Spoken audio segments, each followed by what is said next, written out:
الحمد لله الذي أنزل السكينة في قلوب المؤمنين ليزدادوا إيمانا مع إيمانهم.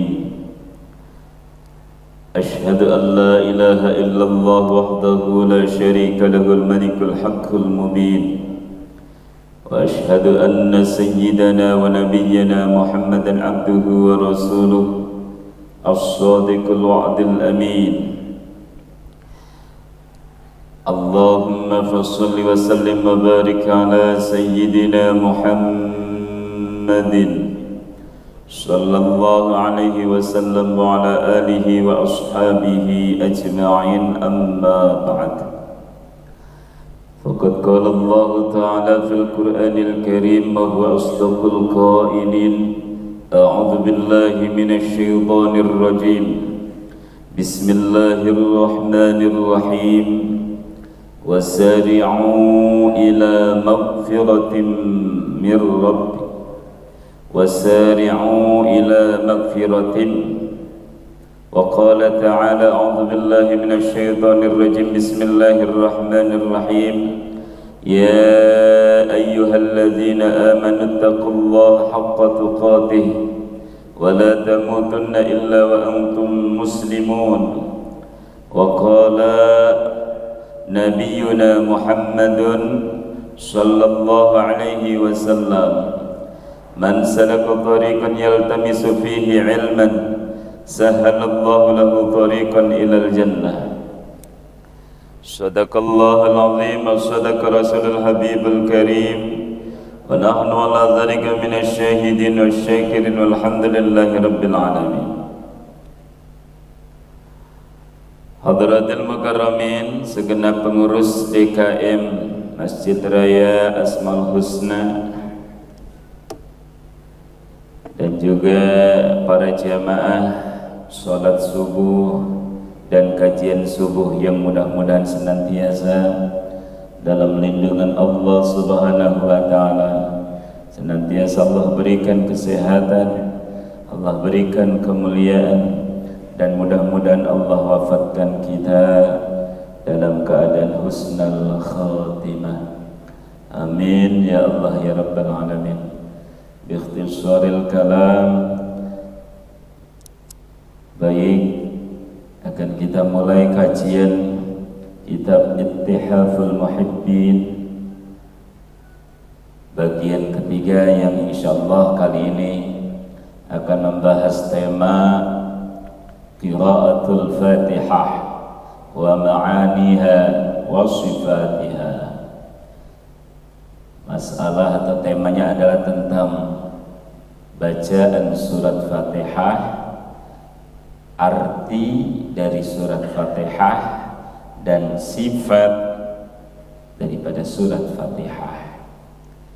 Seperti kita ketahui bahwasanya Fatihah ini setidaknya mempunyai 8 kelebihan, 8 fadilah, yang mana surat Fatihah itu pertama dijadikan oleh Allah menjadi Ummul Quran, induknya Al-Quran.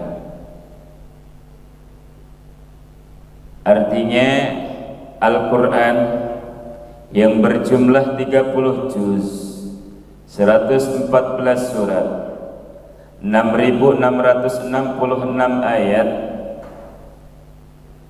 dan 1.027.000 huruf, ini terpusat kepada surat Fatihah. Dan surat Fatihah ini nanti terpusat kepada Bismillahirrahmanirrahim, dan Bismillahirrahmanirrahim ini terpusat nanti pada ba-nya lafaz basmalah. Afdhalul lailatul jum'ah, afdhalun nabi Muhammad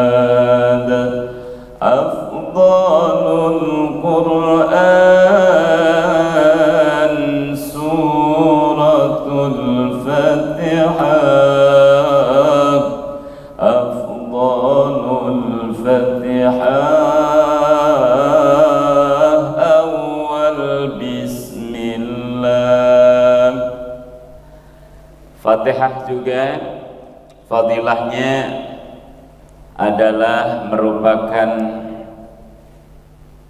yaitu asyifa,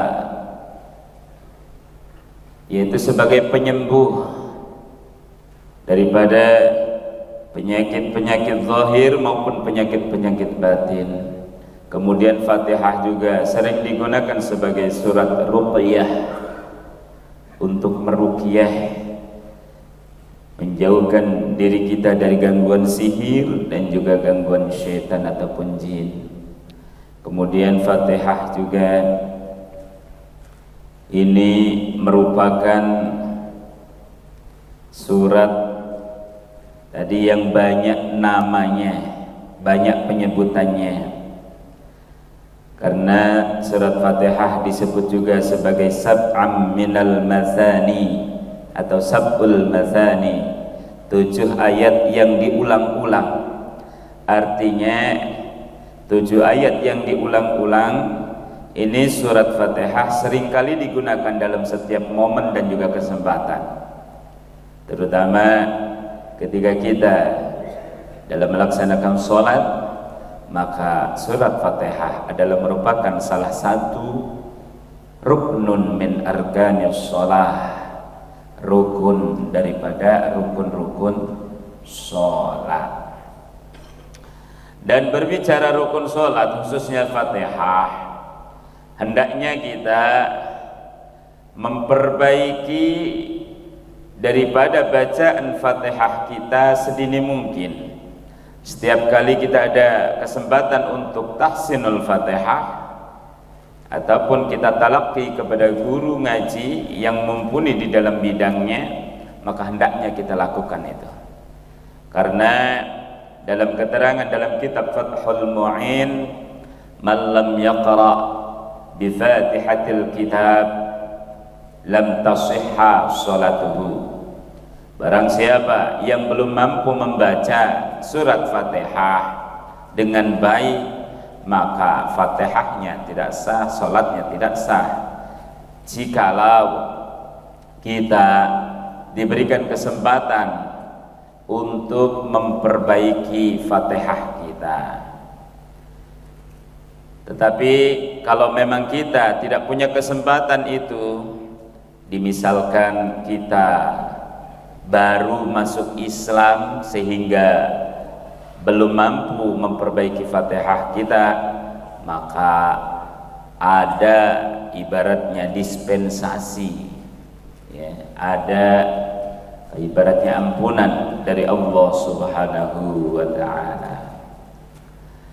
Dan secara fikih terlebih dahulu sebelum lebih lanjut untuk membahas Fatihah ayat per ayatnya, di dalam bacaan Fatihah terkhusus bagi kita yang sering menjadi imam, di dalam kitab At-Tibyan fi Hamalatil Quran ada 4 saktah yang harus diperhatikan khususnya bagi seorang imam. Yang pertama, 4 saktah tersebut, yang pertama, saktah itu adalah berhenti sejenak, ya. Kalau saktah dalam kajian tajwid itu adalah berhenti ukuran 1 alif atau 2 harokat tanpa nafas. Tetapi kalau saktah di sini maksudnya berhenti sejenak. Yang pertama yaitu ketika kita setelah beres membaca du'aul iftitah, setelah kita membaca beres takbiratul ihram, pertama takbiratul ihram setelah beres, maka berhenti sejenak, lanjut kita membaca du'aul iftitah. Itu saktah yang pertama setelah kita beres takbiratul ihram, kemudian berhenti sejenak, lanjut membaca du'aul iftitah. Saktah yang kedua yaitu ketika kita setelah selesai membaca du'aul iftitah hendak menuju membaca Fatihah. Berhenti sejenak. Kemudian kita memulai membaca Fatihah. Dan saktah yang ketiga, ketika kita khususnya imam ini setelah membaca surat Fatihah, maka berhenti sejenak sebelum kita membaca amin. Ya. Misalkan begini.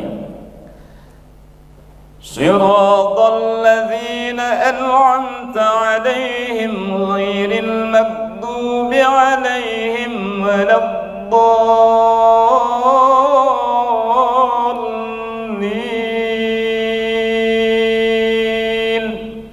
Saktah dulu. Tak tak tak. Amin. Begitu. Jadi jangan waladdallin. Amin. Nah, itu belum dapat saktahnya. Artinya tak tak tak. Amin. Dan Fatihahnya imam ini menentukan aminnya makmum. Nada Fatihahnya imam ini menentukan aminnya makmum. Dan saktah selanjutnya yaitu ketika imam khususnya setelah membaca surat Fatihah hendak melanjut ke membaca surat, maka di situ dianjurkan saktah terlebih dahulu. Artinya untuk memberikan kesempatan bagi makmum untuk membaca Fatihah. Setelah saktah, kemudian imam baru membaca surat. Dan setelah membaca surat, sebelum rukuk, maka imam dianjurkan saktah terlebih dahulu. Misalkan kita atau imam membaca surat An-Nas, minal jinnati wan nas, tak tak tak, Allahu Akbar, begitu ya. Jangan minal jinnati wan nas, Allahu Akbar, saktahnya kurang ya, artinya ada jeda, berhenti sejenak yang disebut sebagai saktah. Hadirin jamaah kajian subuh Masjid Asmaul Husna rahimakumullah. Baik, kita berlanjut kepada bacaan Fatihah ya. Harusnya memang sekali lagi Fatihah kita perlu ditahsin dan ditalaqi ya kepada guru yang memang mumpuni di dalam bidangnya, khususnya bidang Al-Quran ataupun bidang tajwidul Quran. Karena di dalam kitab Matan Jazariyah disebutkan bahwasanya wal akhdhu bit tajwidi hatmun lazimun man lam yujawwidil Qur'ana athimun. Menerapkan tajwid dalam membaca Al-Quran itu hukumnya wajib, dan barang siapa yang tidak membaca dengan tajwid, barang siapa yang baca Al-Quran dengan tidak tajwid, maka dia termasuk orang yang berdosa ketika dia ada kesempatan untuk mempelajarinya. Bismillahirrahmanirrahim. Qala al-muallif rahimahullah ta'ala wa nafa'na bi'ulumihi wa matana bi'asrari fid din wa dunya wal akhirah. Rabbi shrah li sadri wa yassir li amri wahlul 'uqdatam min lisani yafqahu qawli. Subhanaka la 'ilma lana illa ma 'allamtana innaka antal 'alimul hakim. Bismillahirrahmanirrahim. Qala al-musannif wa qul bismillah wa tahaqqaq anna kulla syai' qa'imun bismih mahutun bi'ilmih wa tahaqqaq al-uluhiyyah as-sariyah fi jami' al-wujud al-qa'imah bil hikmah fi kulli haddin wa mahdud wa muqarrabin wa ma'bud. Kimusannif hadzal kitab, pengarang kitab ini berkata, wa qul bismillah, dan katakanlah bismillah ketika membaca surat Fatihah. Kan awalnya adalah bismillah. Ayat pertamanya adalah bismillah. Ya, khususnya Imam Syafi'i ini menghitung bismillah ayatun minal Fatihah, satu ayat daripada Fatihah. Makanya jangan kaget apabila kita sholat misalkan di Masjidil Haram ataupun di Masjid Nabawi ada bacaan imam yang tidak membaca jahar bismillah. Ya. Wa qul bismillah, dan ucapkanlah bismillah, dan nyatakanlah dalam diri kita bahwasanya segala sesuatu ini berdiri dengan asma Allah. Segala sesuatu ini bisa berdiri dengan asma Allah. Mahutum bi'ilmih, dan segala sesuatu tersebut ini diliputi dengan ilmunya Allah. Dan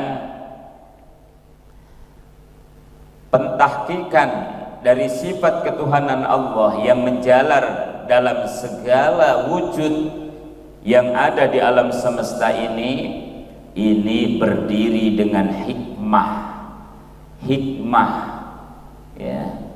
Artinya apa yang ada di alam semesta ini, baik yang kita lihat ataupun yang tidak bisa kita lihat, ini semuanya mengandung hikmah dari Allah Subhanahu wa ta'ala fi kulli haddin wa mahdud, dalam setiap batasan-batasan, wa muqarrabin wa ma'bud, dan juga dalam setiap yang didekatkan ataupun dalam setiap ibaratnya yang kita sembah, yakni Allah Subhanahu wa ta'ala. I'lam anna hadhil qira'ah hiya khitabullahu lak wa khitabuka lah. Ketahuilah bahwasanya bacaan ini, bacaan surat Fatihah ini adalah khitab Allah, ya. Khitabnya Allah kepada kita, ya. Ucapan Allah kepada kita. Kita ini lagi diajak ibaratnya ngobrol dengan Allah, wa khitabuka lah, dan juga kita sedang ibaratnya berkomunikasi dengan Allah melalui bacaan surat Fatihah. Oleh karenanya fastash'ir fiha annaka mukhatabun lahu wa huwa hadirun baina yadayk. Oleh karenanya ketika kita khususnya membaca surat Fatihah, maka hadirkan, rasakan, kita harus merasa bahwasanya kita ini lagi berkomunikasi dengan Allah, sedang berkomunikasi dengan Allah, sedang diajak ngobrol dengan Allah. Wa huwa hadirun baina yadayk, dan Allah hadir di hadapan kita. Nadirun ilaik, sedang memandang kita. Wa muraqibun li harakati lisanik wa syafataik, dan Allah memantau gerak lisan kita dan gerak dua bibir kita dan gerak semua anggota tubuh kita ketika sholat. Allah melihat. Wa mutalli'un 'ala infi'alati qalbika, dan juga Allah mengetahui ataupun melihat terhadap gerak-gerik pergerakan hati kita, yang mana apakah sesuai dengan bacaan kita, wa 'ala miqdari ta'allukika laha, dan juga apakah kita ibaratnya terkoneksi dengan bacaan kita, hati kita terkoneksi atau tidak dengan bacaan yang kita baca. Wa mada hudurika wa khushu'ika fiha wa mada siryanu dhalik ila jami' jawarihik bal wa 'alimun bihawajisi dhamirik wa taqallubati khawatirik wa khafiyati sarairik. Allah Subhanahu wa ta'ala sepanjang kita menghadirkan ataupun kita khusyuk di dalam salat kita, Allah mengetahui akan, ya kalau dalam bahasa ininya, gerentes ataupun bolak-baliknya hati kita, ataupun apa yang kita simpan di dalam hati kita, ya. Maka pesan kimusonib, fahzarhu wa anta waqifun baina yadayhi. Oleh karenanya, dikarenakan kita sedang berkomunikasi dengan Allah melalui sholat, khususnya dalam pembacaan Fatihah, maka hendaknya kita takut kepada Allah. Wa anta waqifun baina yadayhi, sedangkan kita sedang berdiri di hadapan Allah. Ibaratnya kita sedang berdiri ataupun duduk di hadapan atasan kita, di hadapan bos kita. Sementara kalau kita tidak menjaga sikap kita, maka sesuatu yang tidak kita inginkan akan terjadi yang diberikan oleh bos ataupun atasan kita.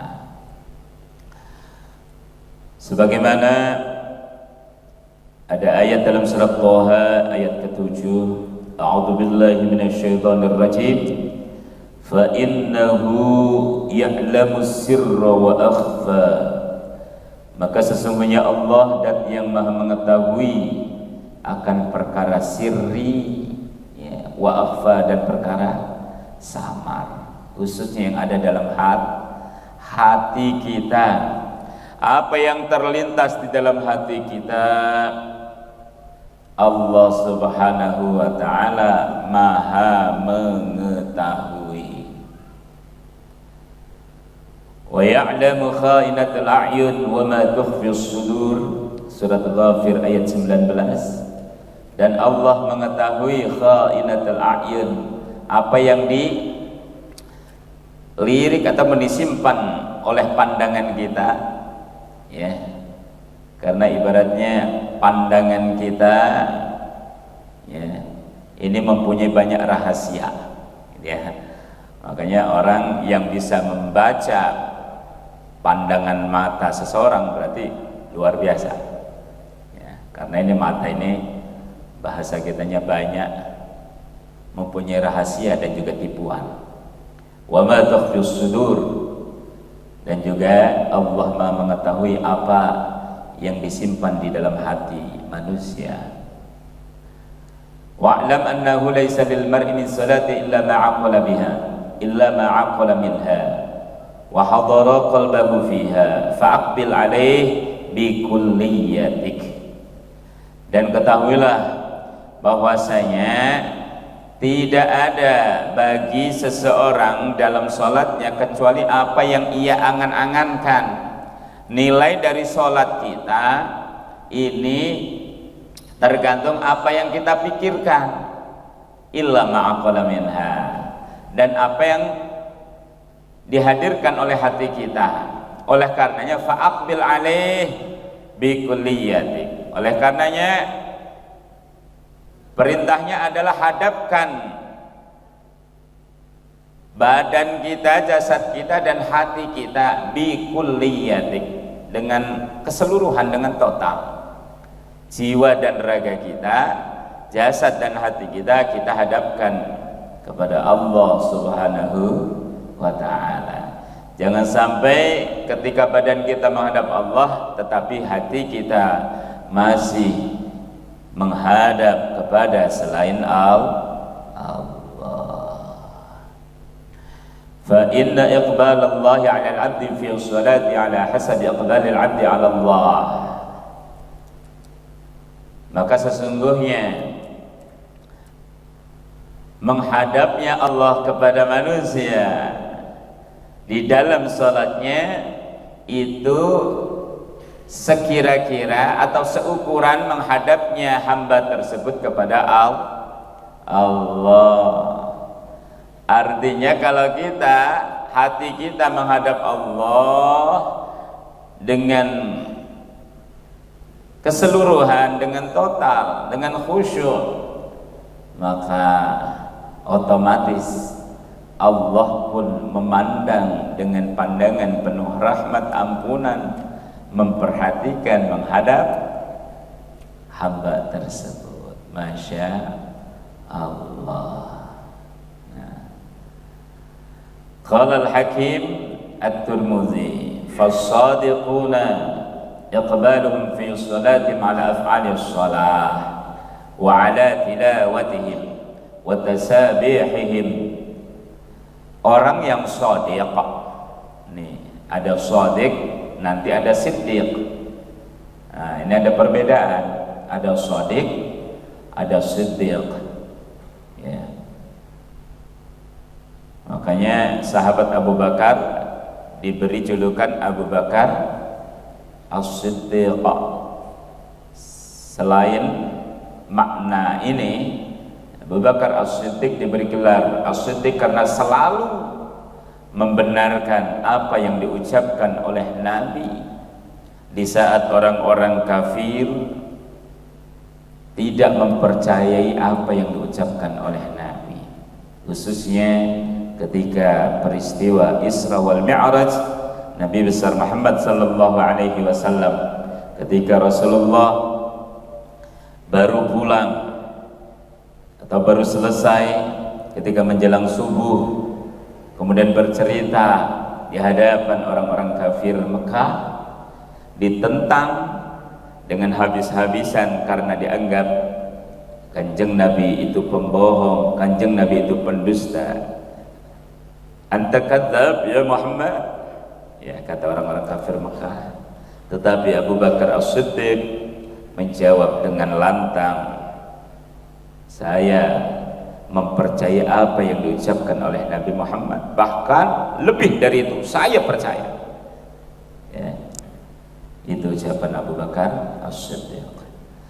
Apa yang disebut shadiq, iqbalun fi salatihim, adalah menghadapnya shadiq di dalam sholatnya terhadap pekerjaan-pekerjaan sholat, pekerjaan-pekerjaan sholat, khususnya yang bersifat zahir, yang bersifat fikih, masih ranah fikih, masih ranah zahir, dan terhadap bacaannya, bacaan tasbihnya, ya artinya khusyuk secara zahir, menghadap secara zahir dalam perkara pekerjaan-pekerjaan sholat, tilawahnya ataupun tasbihnya.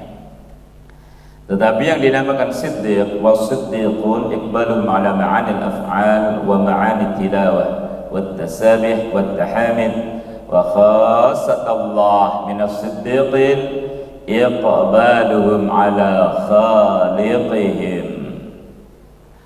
Yang dimaksud dengan siddiq adalah menghadapnya siddiq terhadap makna pekerjaan sholat tersebut.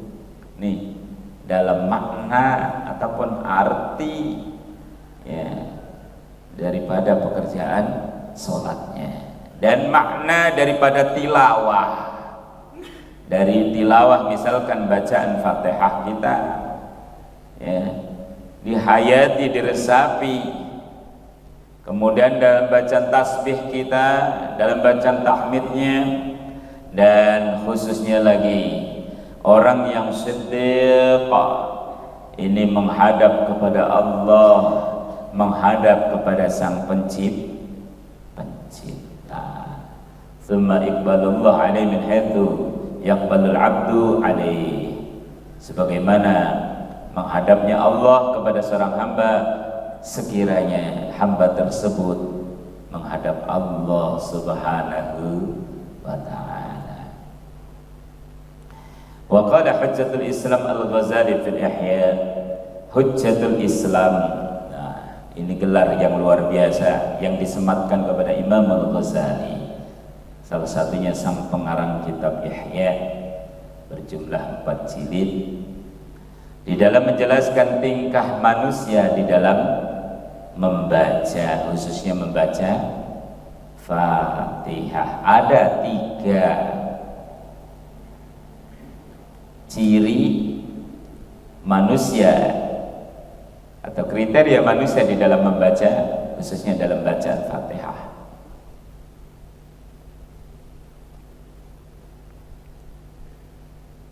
Nah, kita masuk yang kriteria mana ini?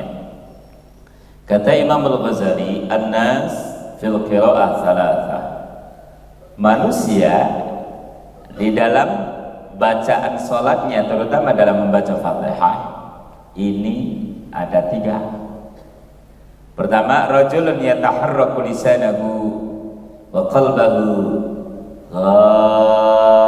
ghafilun.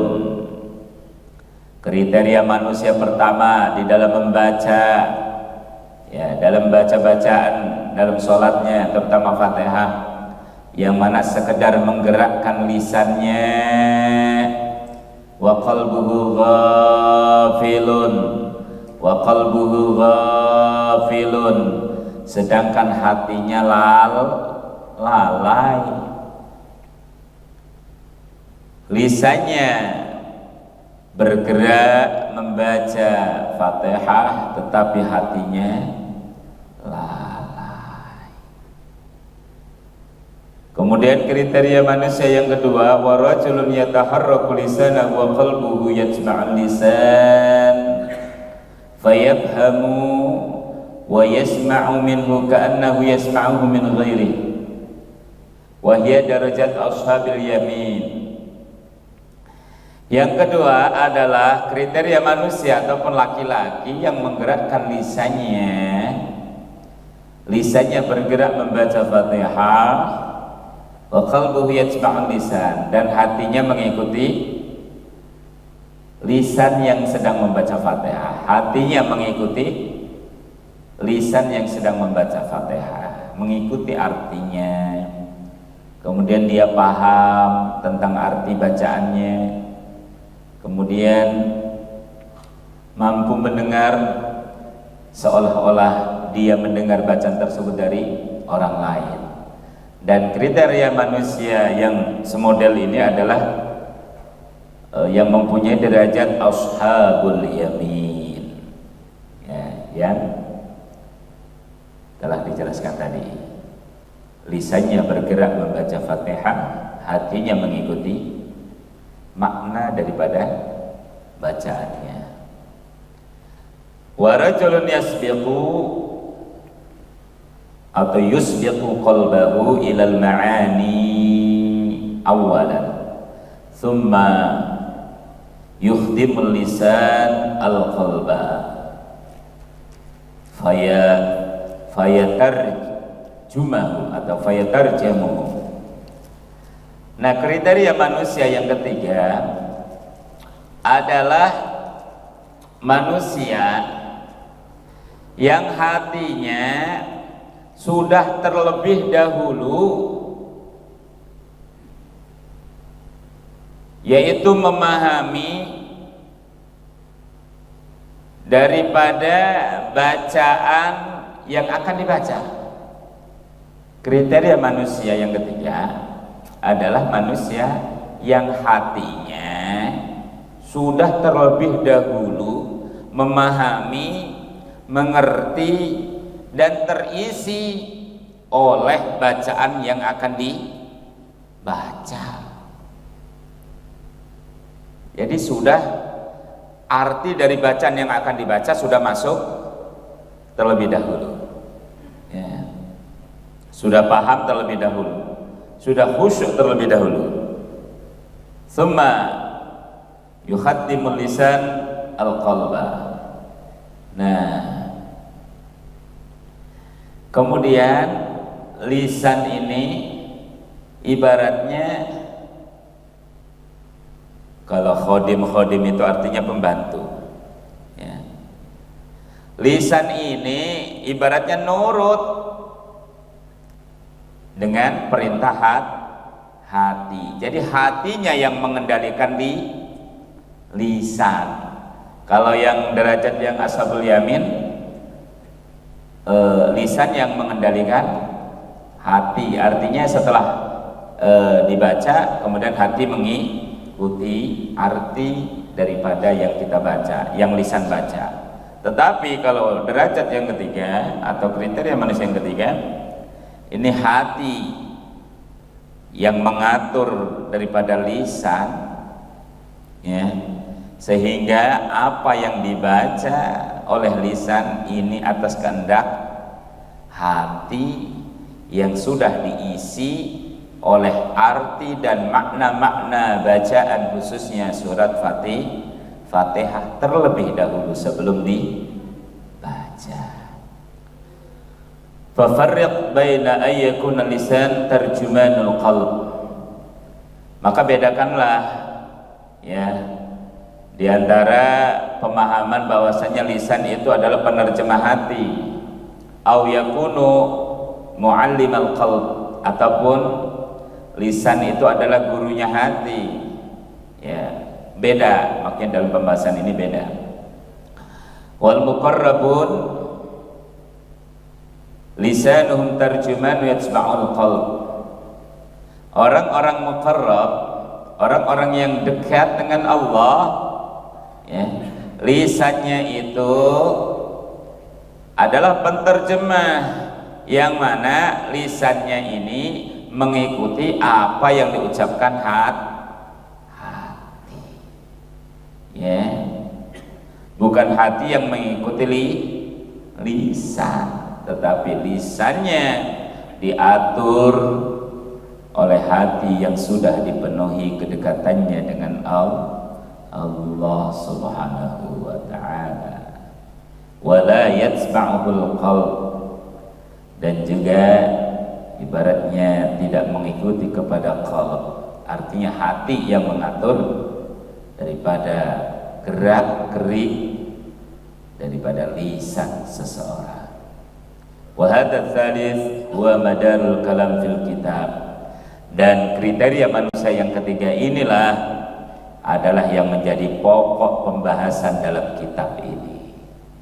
Ya, kriteria manusia yang ketiga ini, yang hatinya mengatur daripada lisannya, hatinya yang sudah dipenuhi dengan kedekatan kepada Allah, hatinya yang selalu zikrullah, ya, semuanya ini diatur oleh qalb yang kemudian diekspresikan lewat lisannya yang senantiasa menjurus kepada zikrullah. Bismillahirrahmanirrahim. Fa idza qulta ar-rahmanir rahim fashhad rahmatal wasi'ah li jami'il wujud. Maka ketika kita mengucapkan Ar-Rahmanir Rahim, maka saksikanlah oleh kita akan rahmat Allah yang luas, li jami'il wujud, kepada seluruh yang wujud, kepada seluruh alam. Far-Rahmanu bil ijad, war-Rahimu bil imdad. Ya. Sifat Rahman itu adalah bil ijad, mewujudkan apa-apa yang ada di alam semesta. Tetapi kalau Rahim ini bil imdad, memberikan kenikmatan khusus, ya. Kalau dalam bahasan kajian kitab-kitab salafi, khususnya dalam muqaddimatul kitab ini, banyak ulama atau para kiai yang memaknai Ar-Rahman sifati Allah kang welas ing dalam dunia maring wong mukmin lan wong kafir. Ar-Rahim sifati Allah kang welas ing akhirat maring wong mukmin bloko. Artinya sifat Allah Ar-Rahman ini teruntuk semua makhluk Allah, khususnya ketika hidup di alam dunia, semua dapat, ya, mau muslim mau non muslim, ini semuanya mendapatkan nikmat dari Allah. Bahkan ada yang nyeletuk, ya, orang Islam ada yang nyeletuk, Pak Kiai, Pak Ustadz, mohon maaf, ini sifat Allah Ar-Rahman, ini buat orang muslim dan non muslim, ya, tetapi kenapa banyak faktor atau fakta di lapangan orang-orang non muslim kok banyakkan yang kaya daripada orang yang Islam? Iya Pak. Nah, karena nikmat Allah yang paling besar sejatinya akan diberikan kepada orang-orang yang beriman kelak di akhirat, yang nanti orang-orang yang tidak beriman tidak akan mendapatkan nikmat tersebut, ya. Nikmat yang paling besar nanti adalah di akhirat, karena ad-dunya sijnul mukmin, dunia ini sejatinya adalah penjaranya orang-orang yang beriman. Jadi wajar ketika hidup dalam dunia, laksana kita lagi di penjara, dikekang, ini enggak boleh, ini enggak boleh, ini enggak boleh, ini enggak boleh. Ya namanya di penjara, ya serba kekurangan, serba terbatas, ya, kalau dalam kajian tasawufnya, ya. Nah, nanti Allah berikan nikmat yang paling besar dan agung ketika kita khususnya nanti kelak berjumpa dengan Allah Subhanahu wa ta'ala, dan itu nikmat yang paling besar di antara nikmat-nikmat yang Allah berikan, termasuk nikmat surga. Nikmat yang paling besar adalah memandang daripada zat Allah nanti kelak di akhirat. Masya Allah. Alhamdulillah bil istighraq li kulliyatil hamdi wa juz'iyyatih. Ketika kita mengucapkan alhamdulillah ataupun pada surat Fatihah, alhamdulillahi rabbil alamin, maka dalam kajian ilmu nahwu, alnya lafaz alhamdu ini mempunyai banyak makna. Alnya doang ini ada, alnya itu yang disebut dengan al jinsiyah, yang berarti semua jenis puji itu milik Allah. Ada yang memaknai alnya al istighraqiyah, yang artinya menghabiskan, ya, kalau dalam bahasa Jawanya ngentekno, ngentekaken, artinya semua jenis puji, baik puji qadim alal qadim, qadim alal hadis, hadis alal qadim, hadis alal hadis, semuanya adalah habis untuk Allah Subhanahu wa ta'ala. Bil istighraqi, dengan ibaratnya istighraq, menghabiskan semua, likulliyatil hamdi, dari setiap ibaratnya keseluruhan puji dan juz-juznya puji, ya, artinya pujian yang ada semuanya itu mutlak untuk Allah, ya. Puji qadim alal qadim, Allah Subhanahu wa ta'ala muji kadatna Allah. Misalkan pada ayat la ilaha illa ana, tidak ada Tuhan selain aku, kata Allah. Ataupun puji qadim alal hadis, ketika Allah SWT memuji kanjeng Nabi Muhammad. Misalkan dalam hadis qudsi, laulaka lama khuliqal aflak, andai saja tidak ada engkau ya Muhammad, maka tidak aku ciptakan isi alam semesta ini. Allah muji ke kanjeng Nabi. Misalkan lagi ada puji qadim, hadis alal qadim, mujina makhluk ka Allah. Kita misalkan selaku hamba Allah memuji kepada Allah ya dengan lafaz-lafaz pujian alhamdulillah, subhanallah. Nah, itu yang biasa kita lakukan.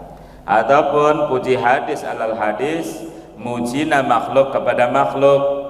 Misalkan kita muji kepada sesama manusia, ataupun terutama kita muji kepada Kanjeng Nabi sallallahu alaihi wasallam.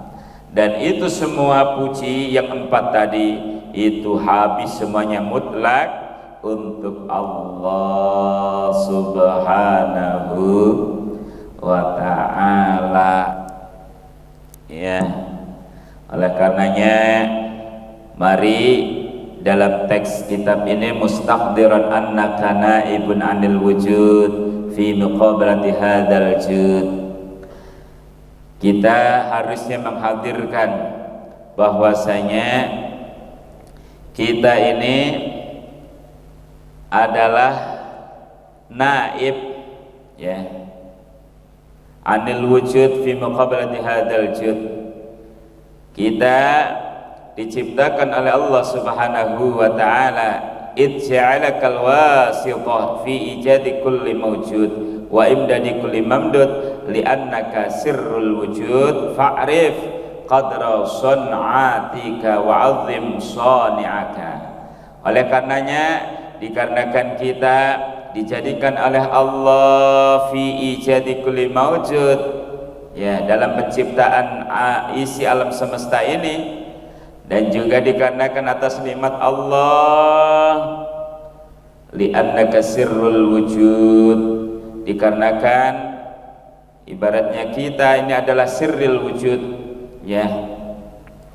Oleh karenanya ketahui dalam diri kita akan ukuran daripada ibadah kita, akan ukuran pekerjaan kita, wa azim sani'aka, dan kita diperintahkan untuk mengagungkan daripada siapa yang membuat kita, siapa yang menciptakan kita, yakni Allah Subhanahu wa ta'ala.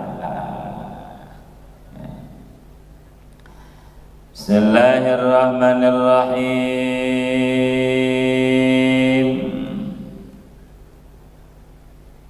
Ammal ijadu famin qawlihi ta'ala, adapun yang dinamakan ijad ya, ijad itu mewujudkan atau menciptakan, yaitu sebagian daripada firman Allah Subhanahu wa ta'ala, Allahul ladzi khalaqa sab'a samawati wa minal ardi mithlahun yatanazzalul amru bainahunna lita'lamu anna Allah ala kulli syai'in qadir wa anna Allah qad ahata bi kulli syai'in ilma. At-Talaq 12. Wa amal imdad fa min ma'na qouli ta'ala wa sakhkhara lakum ma fis samawati wa ma fil ardi jami'an min Al-Jasiyah 13. Nah, adapun ijad nih, penjelasan bahwasanya ijad ini bahwasanya kita ini adalah media ataupun perantara antara ijad dari setiap maujud. Nah, pada ayat ini Allah jelaskan Allah yang telah menciptakan 7 langit dan juga bumi ya, 7 bumi semacamnya. Yatanazzalul amru bainahunna, Allah turunkan yaitu perintah ataupun perkara, urusan-urusan di antara 7 langit dan bumi, lita'lamu, agar engkau mengetahui bahwasanya Allah Maha Kuasa atas segala sesuatu, dan bahwasanya Allah ini ilmu Allah meliputi terhadap segala sesuatu. Lita'lamu annallaha khalaqaha min ajlika ayyuhal insan, ketahuilah Allah Subhanahu wa taala menciptakan langit dan bumi ini untuk tujuan kamu wahai manusia.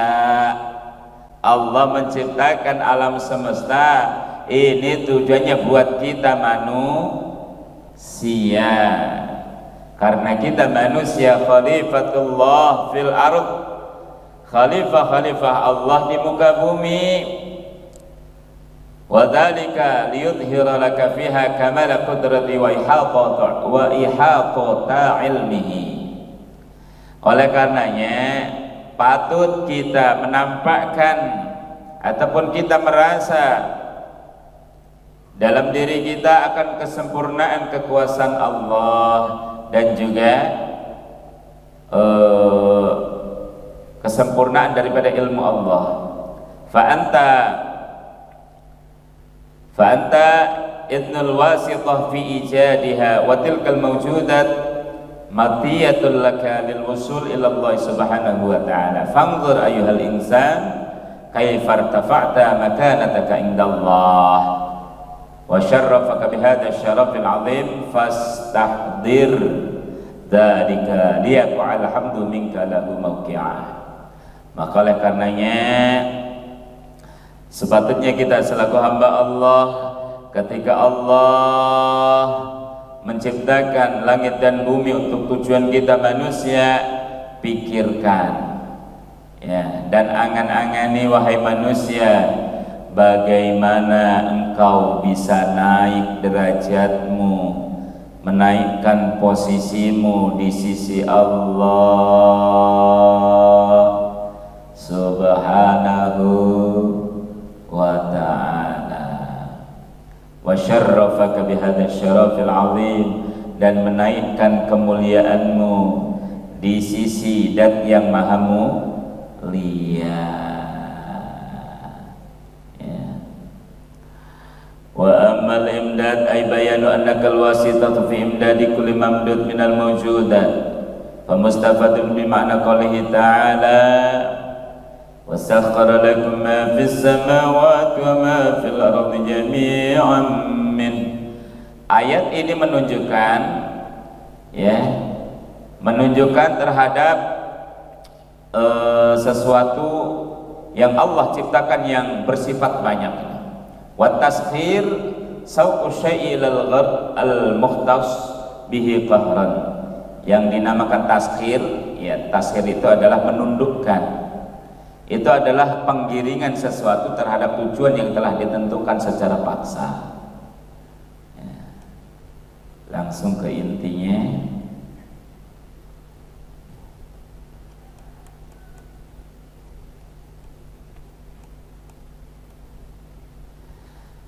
Bismillahirrahmanirrahim. فإذا أفقت من دهشة الجلال فانهد على قدم العجز الإذلال واشهد قيامه بك في حالة الجمال وقل إياك نعبد كرما منك وإحسانا ولطفا وامتنانا وإياك نستعين توكلا وإيقانا وتنويها وتبيانا.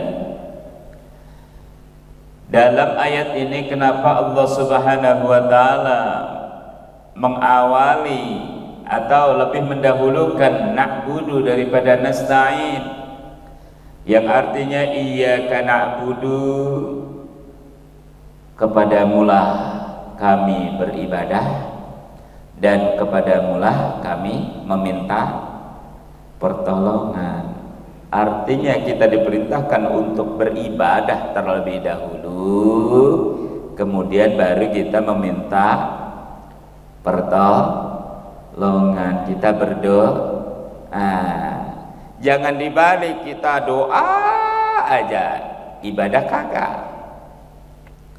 Kita minta aja sama Allah, ibadah kagak. Ya, aturannya kita beribadah dan kemudian kita meminta pertolongan. Itu yang pantas ya, itu yang sesuai.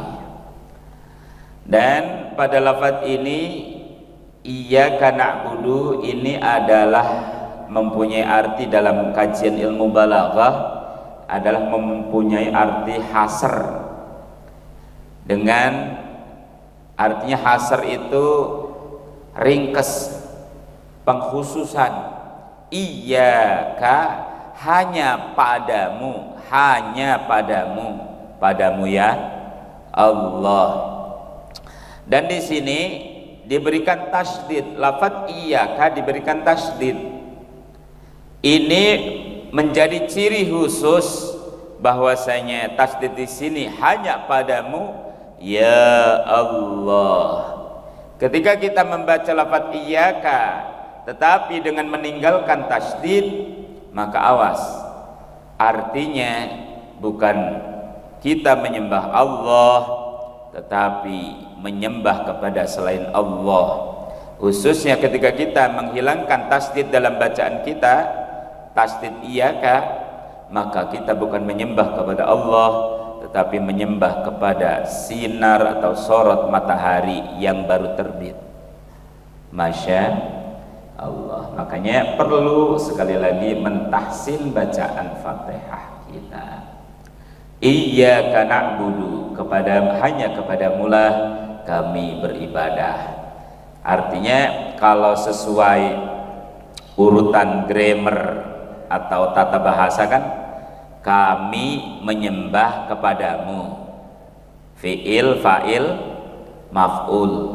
Tetapi kalau ini maf'ul yang didahulukan, ya, hanya kepadamulah kami menyembah atau beribadah, dan hanya kepadamulah kami meminta pertolongan.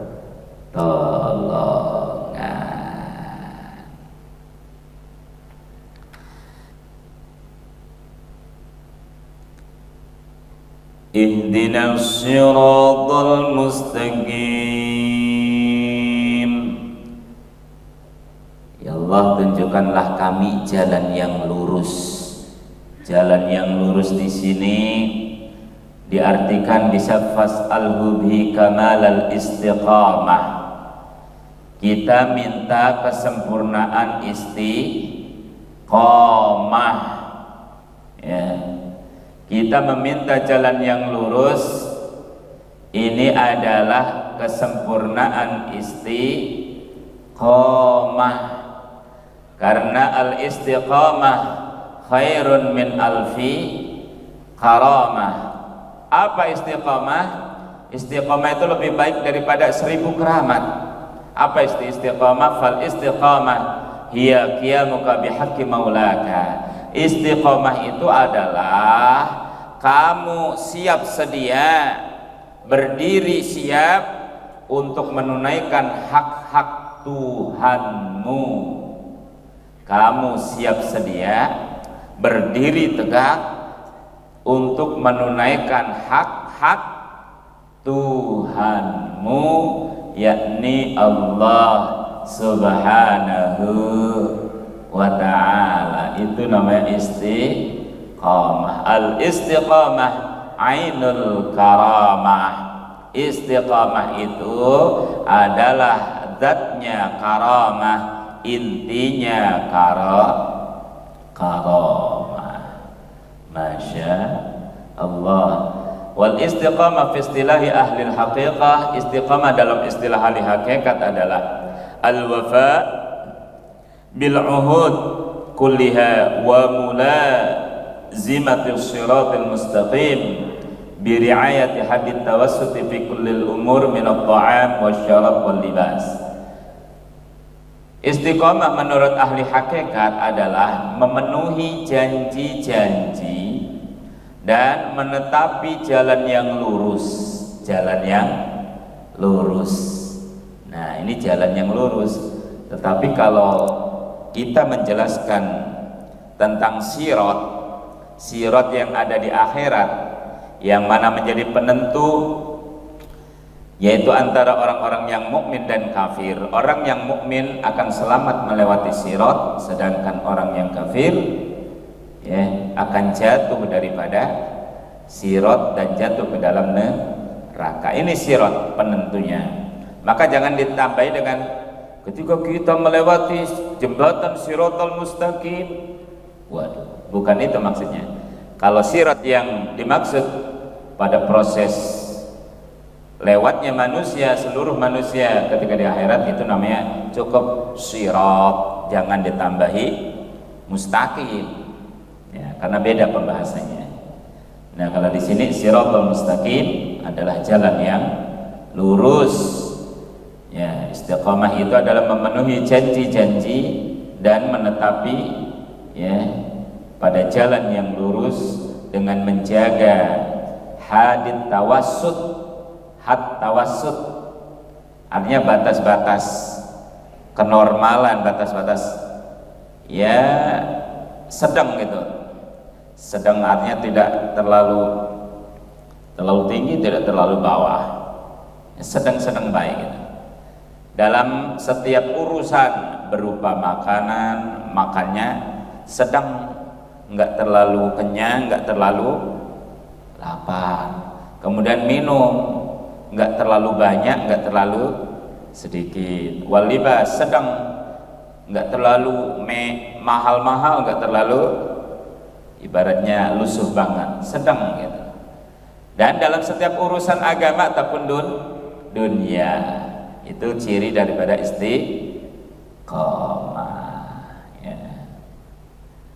Lalu bagaimana kalau pakai mobilnya yang kelas mewah, apakah ini belum istiqomah? Atau pakai motornya yang motor-motor mahal, ataupun apa yang kita pakai sesuatu yang barang-barang mewah ya, wallahu a'lam.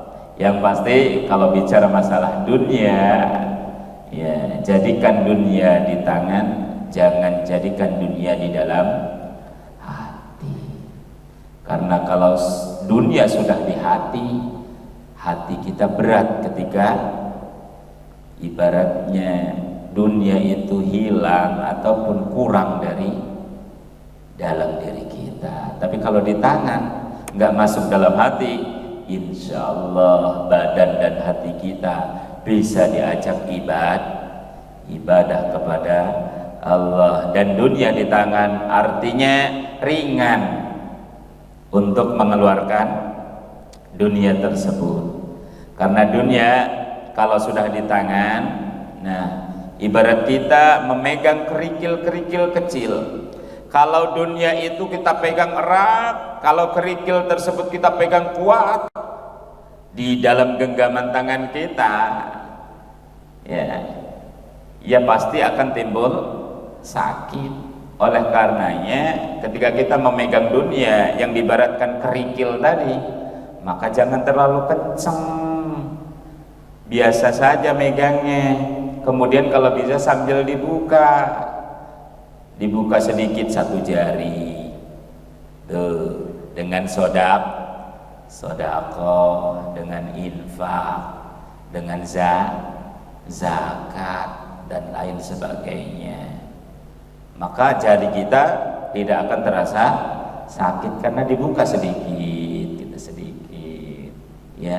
Artinya kalau kita menjadi orang yang begini dalam urusan dunia, nanti jangan salahkan akan timbul sakit karena kita terlalu kuat memegang dunia. Sedangkan pemilik dunia sejatinya adalah Allah Subhanahu wa ta'ala. Masya Allah. Masih ada waktu? Masih ada waktu? Cukup? Udah ngasih kode cukup katanya. Ya. Baik, mungkin dilanjut dengan sesi tanya jawab. Fal yatafaddal, dipersilakan.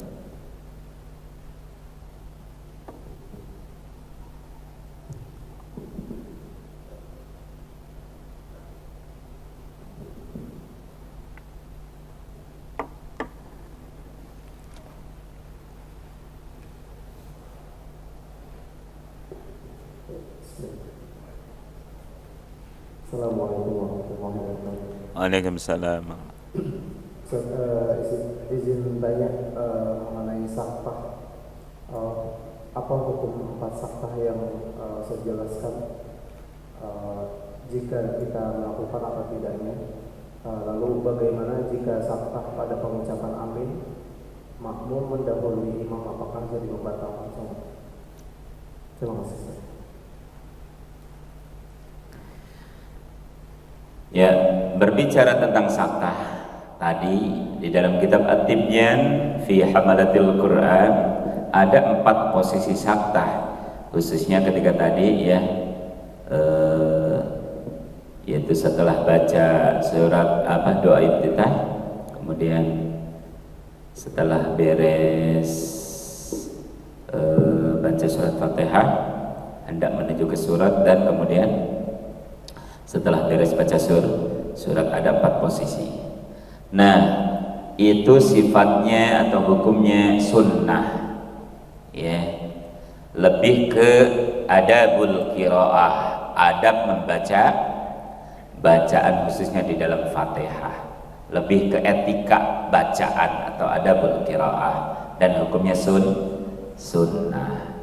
Kalau dalam tata bahasa biar rapih begitu, intonasinya biar rapih kalau dalam pengaturan intonasi bahasa atau intonasi bacaan. Nah, hukumnya sunnah gitu ya, artinya bagus gitu biar ini. Nah, kemudian kalau kita meninggalkannya apakah termasuk dosa? Sebenarnya ya kalau kita meninggalnya tidak dapat dosa, tetapi kembali lagi kalau kita melakukannya insya Allah dianggap bagus bacaannya, dan insya Allah berpahala. Artinya untuk mengatur ritme bacaan dan gerak daripada makmum khususnya. Oleh karenanya imam ini kan sebagai sopir, sebagai ibaratnya ya pemegang kendali. Kalau sopirnya kurang lihai, ibarat kita sopir ada gajulukan main hajar baik gajuluk, ya penumpang protes enggak? Ya artinya kurang puas lah gitu, pelayanannya kurang puas gitu ya, begitu juga imam ya, kalau dalam bacaannya bagus, ritmenya sedang atau bisa diikuti, kemudian tata bacanya tadi bagus, ada ya semodel saktah tadi dalam bacaannya, nah maka itu akan memperbaiki daripada bacaan imam tersebut. Lalu bagaimana ketika makmum mengucapkan amin sebelum aminnya imam, begitu ya? Nah, hukum membaca amin ini adalah sunnah, khususnya sunnah hayat ya. Tetapi hukum membaca Fatihah hukumnya rukun atau wajib. Awas, kita harus tahu, jangan sampai kita punya pemahaman amin itu hukumnya wajib ya. Nah, kalau makmum itu mendahului bacaan aminnya imam ya, itu tidak membatalkan sholat ya, tidak membatalkan sholat sekalipun dengan sengaja. Tetapi dari segi etika memang tidak baik, tetapi dari segi fikih tidak membatalkan sholat. Yang membatalkan sholat ataupun yang membatalkan ini, membatalkan jamaah gitu ya, membatalkan hubungan berjamaah dengan imam, itu ketika si makmum ketinggalan dua rukun yang bangsa fi'li, ataupun nyelip ngebalap 2 rukun yang bangsa fi'li. Misalkan begini, imamnya masih ruku, makmumnya udah sujud, kan berarti nyelip itu, ngebalap imam, padahal dia satu jamaah, maka itu yang bisa membatalkan jamaah atau memutus berjamaah. Ataupun sengaja mengakhirkan, imamnya udah sujud, dia masih ruku, kan sudah 2 rukun fi'li. Rukun fi'linya yang mana? Ruku, i'tidal, itu rukun fi'li. kalau sengaja begitu batal atau putus jamaahnya, bukan batal sholatnya gitu. Nah, model tadi insya Allah tidak membatalkan sholat atau tidak membatalkan berjamaahnya, karena sifatnya sedikit gitulah bahasa kitanya ya. Ada lagi? Ya.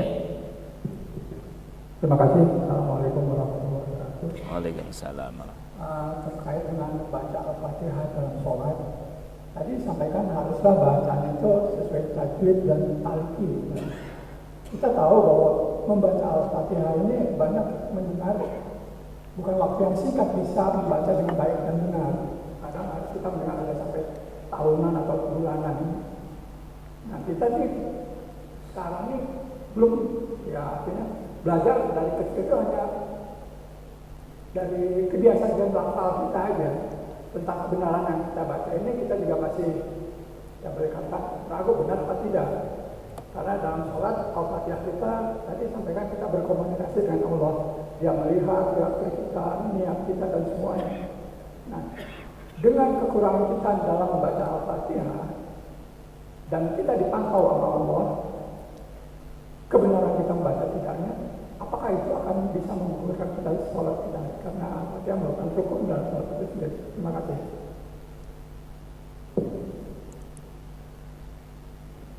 Ya, subhanallah, pertanyaan yang luar biasa. Nah, bicara keabsahan Fatihah, tadi dijelaskan bahwasanya kalau kita mempunyai kesempatan untuk memperbaiki bacaan Fatihah kita, maka sesegera mungkin kita belajar memperbaiki ataupun tahsinul Fatihah kepada guru ataupun ustadz yang mumpuni ya. Artinya, pernah tidak kita mentalakikan bacaan kita atau mentahsin bacaan kita langsung di misalkan guru ngaji ya, walaupun sekali gitu, pernah tidak? Atau misalkan nih ada ustadz nih, ustadz tolong nih dengerin bacaan Fatihah saya nih, udah bagus apa belum? Pernah tidak? Kalau belum pernah berarti ya sesegera mungkin coba. Artinya berarti kalau kita sudah pernah begitu, kita ada usaha untuk ke arah yang lebih baik ya. Kalau kita tidak dimonitoring, kita tidak diperdengarkan bacaan Fatihah kita, ya mana tahu Fatihah kita udah bagus apa belum ya. Coba sesekali nanti kalau misalnya ada guru ngaji nih atau ada ustadz yang kira-kira menurut bapak atau jamaah bacaan Fatihahnya bagus, coba nih ustadz dengerin Fatihah saya udah bagus apa belum. Nah gitu, berarti kita ada usaha. Dari usaha itulah insya Allah Allah melihat niat kita, ada kesungguhan untuk memperbaiki bacaan. Kalau kitanya sudah merasa cukup, cuek-cuek saja, ataupun punten masa bodoh aja lah, udahlah, yang penting kan niatnya. Ya iya kesitunya mah, yang penting kan niatnya ya. Artinya kalau bicara tatanan fikih ataupun tatanan bacaan Quran ya tidak begitu gitu ya, karena harus kompleks, kita harus meliputi dari berbagai macam fang ilmu. Apalagi terkait bacaan yang kita baca harus selaras hadir ya dengan apa yang kita baca, menghadirkan kepada Allah Subhanahu wa ta'ala, dan menghadirkan bacaan tersebut tentunya bisa terkoneksi, bisa terhubung dengan baik punten ketika bacaan kita juga sudah baik ya. Syukur-syukur sedikit demi sedikit bacaan kita diperbaiki. Disitulah usaha kita akan dilihat oleh Allah. Oh iya, ternyata masih bekerja keras, berusaha untuk memperbaiki bacaan. Nah, disitulah Allah memberikan kemurahan, memberikan dispensasi. Oh iya, orang masih belajar, wajar aja masih belajar, nah gitu. Artinya kalau kita sudah tidak mau mentalaki, sudah tidak mau mentahsin, sudah tidak mau belajar, ya ini salahnya. Ya, ini artinya kalau kita merasa masih ini, ya orang kan atau manusia kan diwajibkan belajar terus, iqra, belajar terus, baca. Ya, gitu ya. Ya, artinya karena kalau bicara belajar ya terus, ya sampai mati. Talabul ilmi minal mahdi ilal lahdi atau utlubil ilma minal mahdi ilal lahdi. Nah, insya Allah selama Bapak ada tadi, ada kiat-kiat, ada kesungguhan, ada usaha untuk memperbaiki bacaan, ya, dibarengi dengan sedikit demi sedikit memahami daripada bacaan Fatihah, dari arti-arti Fatihah yang kita baca, insya Allah Allah maha luas pintu rahmatnya akan menerima segala ibadah kita. Jangan putus asa dari rahmat Allah Subhanahu wa ta'ala. Jangan sampai kita punya anggapan lah Fatihah saya masih acak-acakan lah, udahlah kagak mau sholat. Ya, ini salah total ini. Ya, berarti putus asa daripada rahmat Allah. Sedangkan rahmat Allah maha luas, ampunan Allah maha luas. Artinya kita ada kesungguhan sambil diiringi ibaratnya kiat-kiat ataupun usaha daripada kita untuk memperbaiki bacaan Fatihah kita, insya Allah. Ya, mungkin punten bacaan Fatihah kita, ya, ini kadang terbawa dari bacaan waktu kita kecil, ataupun Fatihah kita terbawa sampai tua, dapat bahasa kitanya ngedenger dari waktu kecil, alias apalnya karena ngedenger, bukan melihat langsung, bukan belajar langsung di hadapan guru misalkan. Ya, kita ngedenger bacaan Fatihah, entah itu dari suara speaker ataupun suara, ini apalagi zaman sekarang banyak ini gitu ya, dari HP misalnya, kita ngedenger aja kita, ya, tetapi tanpa kita talaki langsung kepada guru. Nah, artinya itu belum afdol. Ya, sebisa mungkin sekali lagi, ayo kita berusaha. Nggak apa-apa walaupun sudah sepuh, sudah tua juga, Allah melihat kerja kita, usaha kita, dan kesungguhan kita sejauh mana, masih mau ngaji apa enggak. Ya, walaupun sudah sepuh misalkan, tidak apa-apa. Ya, jangan putus asa, jangan putus harapan. Lah saya mah punten udah sepuh, gigi juga udah tinggal berapa begitu kan susah Pak Ustadz baca ini. Enggak apa-apa, sebisa mungkin. Ya, artinya ada usaha untuk ke arah yang lebih baik, insya Allah. Syukur-syukur kita lagi ngaji begitu kan, Allah wafatkan kita dalam keadaan ngaji gitu tuh. Kalau waktu-waktu kita sering kita gunakan untuk ngaji, insya Allah. Ada lagi?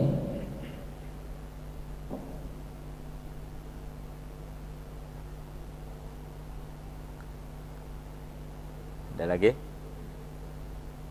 Cukup? Cukup, jemaah? Oke. Syukran. Kalau memang tidak ada lagi penanya, mudah-mudahan materi kita pada kesempatan subuh ini berkah dan bermanfaat, terutama mengenai pembacaan Fatihah.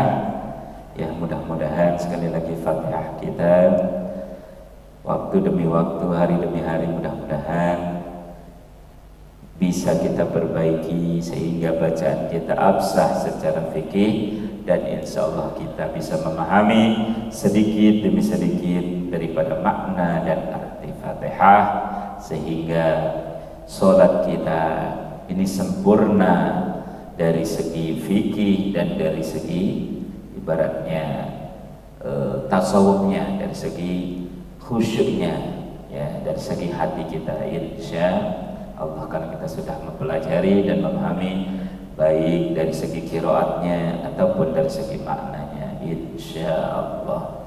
Mungkin cukup sekian dan diakhiri dengan doa. Mari kita berdoa kepada Allah, mudah-mudahan Allah kuatkan dan Allah tingkatkan iman dan takwa kita, Allah kuatkan dan Allah tetapkan iman dan Islam kita, dan Allah wafatkan kita dalam keadaan husnul khatimah. Dan mudah-mudahan Allah Subhanahu wa Ta'ala memberikan keberkahan dalam rumah tangga kita, anak-anak kita Allah jadikan anak-anak yang soleh, rumah tangga kita menjadi rumah tangga yang sakinah, mawaddah warahmah, dan rumah kita menjadi baiti jannati, rumahku adalah surgaku, yang setiap waktunya, setiap harinya diisi dengan lantunan ayat-ayat suci Al-Quran, diisi dengan zikir-zikir kita kepada Allah Subhanahu, rumah yang selalu insya Allah bisa kita gunakan untuk kita beribadah kepada Allah dengan suasana yang sejuk, suasana yang tenang untuk kita beribadah kepada Allah. Dan mari kita berdoa untuk saudara-saudara kita yang ada di Gaza, Palestina sana. Mudah-mudahan Allah berikan kekuatan, Allah berikan kesabaran, dan Allah berikan pertolongan serta kemenangan. Dan mudah-mudahan Allah menghancurkan musuh-musuh Islam. Amin ya Allah ya Rabbal Alamin. Wa'fu anna ya karim ya dzal jalali wal ikram. Allahumma salli ala sayyidina Muhammadin fil awwalin wal akhirin wa barik wa sallim ala Allah tabaraka wa ta'ala min sahabati Rasulillah ajma'in.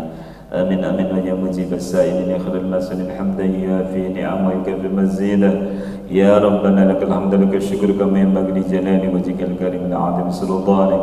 Allahumma salli ala sayyidina Muhammadin salatan tunjina biha min jami'il ahwali wal afat wa taqdi lana biha jami'al hajat ya qadil hajat وتطهرنا بها من جميع السيئات وترفعنا يا الله عندك على الدرجات وتبلغنا بالصلاة ويندم الخيرات بالحياة بعد الممات إنك على كل شيء قدير. اللهم إنا نسألك علما نافعا ورزقا واسعا وعملا متقبلا وولدا صالحا برحمتك يا أرحم الراحمين. اللهم لا تدع في مسجدنا هذا ذنبا إلا غفرته ولا عيبا إلا سترته ولا مرضا إلا شفيته ولا ولدا إلا أصلحته ولا حاجة من هوائج الدنيا والآخرة إلا قضيتها ويسرتها يا رب العالمين. اللهم اجعل جمعنا هذا جمعا مرحوما، اللهم اجعل جمعنا هذا جمعا مغفورا، اللهم اجعل جمعنا هذا جمعا مشكورا وتفرقنا من بعده تفرقا معصوما. اللهم أرنا الحق حقا وارزقنا اتباعه وارنا الباطل باطلا وارزقنا اجتنابه. اللهم أعز الإسلام والمسلمين وانصر إخواننا في فلسطين واخذل الكفرة والمشركين ودمر أعداء الدين ودمرهم تدميرا برحمتك يا أرحم الراحمين. ربنا آتنا في الدنيا حسنة وفي الآخرة حسنة وقنا عذاب النار والحمد لله رب العالمين. Assalamualaikum warahmatullahi wabarakatuh.